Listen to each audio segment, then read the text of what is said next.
Hey beauties, good evening to you. It's now evening. So beautiful people. So I realize in the video we have been noticing that there will be a toll increase on Highway 2000, certain legs of Highway 2000, a highway that I think became operational in 2003 on the Trans-Jamaican Highway. It's a company, owned by the French, Shea and Bouygues. Um, and I think, I'm not sure, I've been trying to get the information. After all, we have to make sure we post facts that the Jamaican people should be paying, it was what, 25 to 30 years, or I don't think, let us get the information. So I'm not going to speak too much on that part of it. But I'm going to speak to the whole increase in the toll rates in the leg of, like, I know Maypen, the Clarendon or Maypen's leg, Portmore, Spanish Town, and so on. I could be leaving out maybe one or two other legs of the Highway 2000. So just to give a ballpark figure, like some of like maybe class 3 or so, moving from like 610 to 660. So moving from 320 to 340, 1010 to 1009, something like that.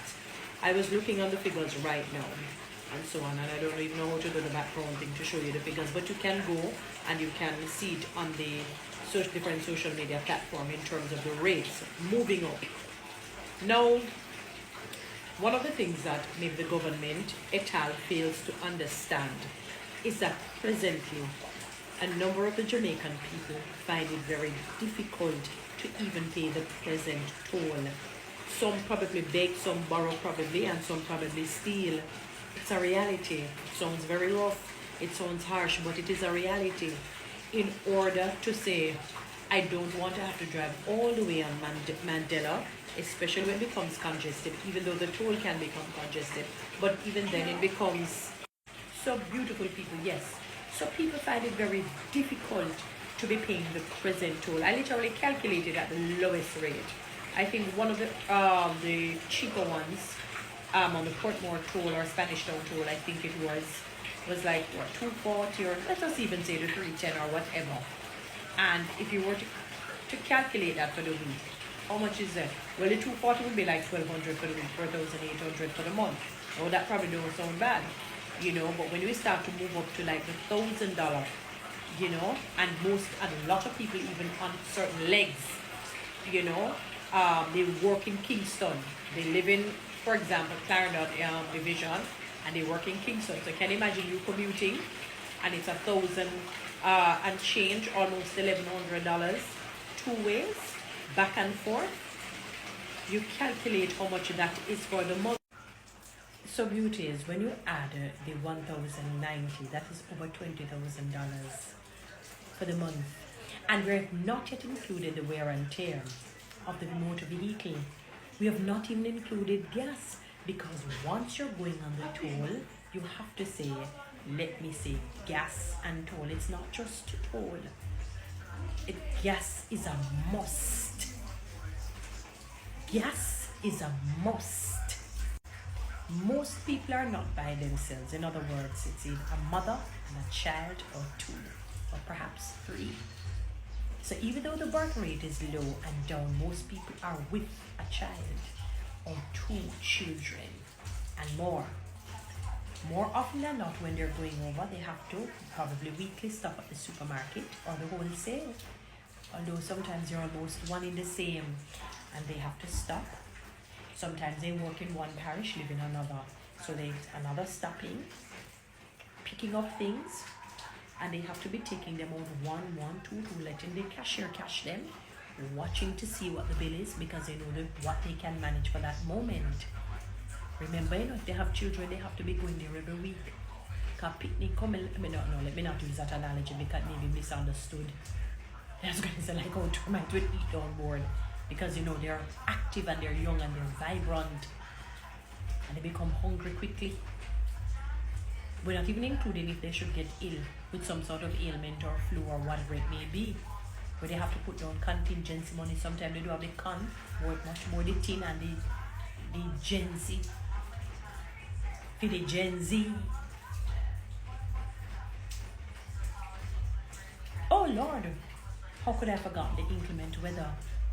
Our very good friend, wonderful friend, Hurricane Beryl. And I say a wonderful friend because she said, I'm not going to pay you a lovely visit by making a land, by landing in your country, not this time. But I'm going to make you feel the tail end of my passing through. You have to know, I want you to know that I was in the vicinity in a sense. So I'm going to leave something for you to remember me by, so that you can call my name years to come. And the number of homes that are devastated, and I'm sure many of them take that very same toll. They're not going to be able to pay it. They are not going to be able to pay it because they're not going to have to find monies to pitch up back the rotten board, the rotten nail place, because most of them more than likely do not have any money to buy block, steel, cement, gravel, all the wonderful things that will make a wonderful home. They're going to have to pitch back. So the lady, their house, it licked down in a Macedonia or Ivan, and it licked down in a Beryl, and they're going to pitch up back that same one. Because she more than likely does not have the money, because there's nowhere her emotional intelligence could be that unintelligent for her to just do that knowing that she has money to do better. Though unfortunately some people are nearsighted and not farsighted. In other words, they don't see down the road. They have no clue to what proper stewardship means. And having deep ambition and working towards the goal. Where are they going to get the money from? They do not have any money. Government officials, where are your hearts? Where is that soul? And you know that you came from a mother's womb. Because there's no possible way that you can be thinking of increasing at this time. Can we get your salaries? Can I get your salary for the next year or two? Because I guarantee you I'll be using it to pay and clear some bills and debts. See if I can invest some before you work, before I hand over back the baton to you and take back my old salary. Let us look at your old salaries, some of you. Some maybe 9 million and so, 10 million, whatever it may be. There are people who have gotten increase. And their increase still not even half the 9. It's still 4 or less.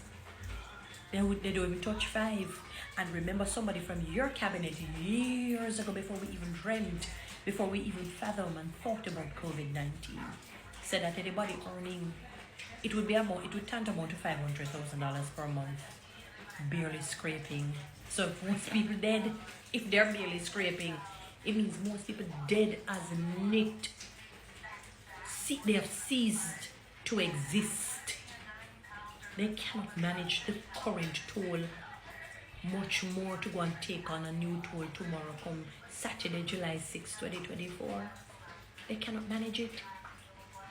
The ones who are paying like $1,000 back and forth because of how they work, where are they going to find $20,000 per month?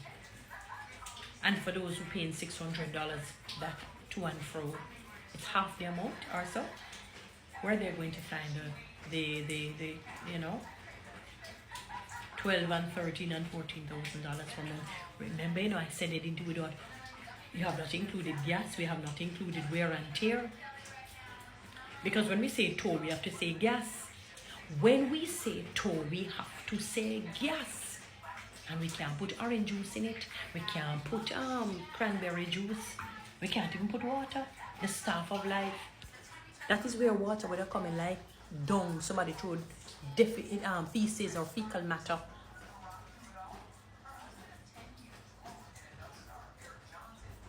Huh? That is when it would be like dung. That is when it would be like dung. That is when it would be like dung. The water would be of no benefit. So how are they going to pay the toll? Tell me, how are they going to pay it? How are they going to pay it? They don't have the money.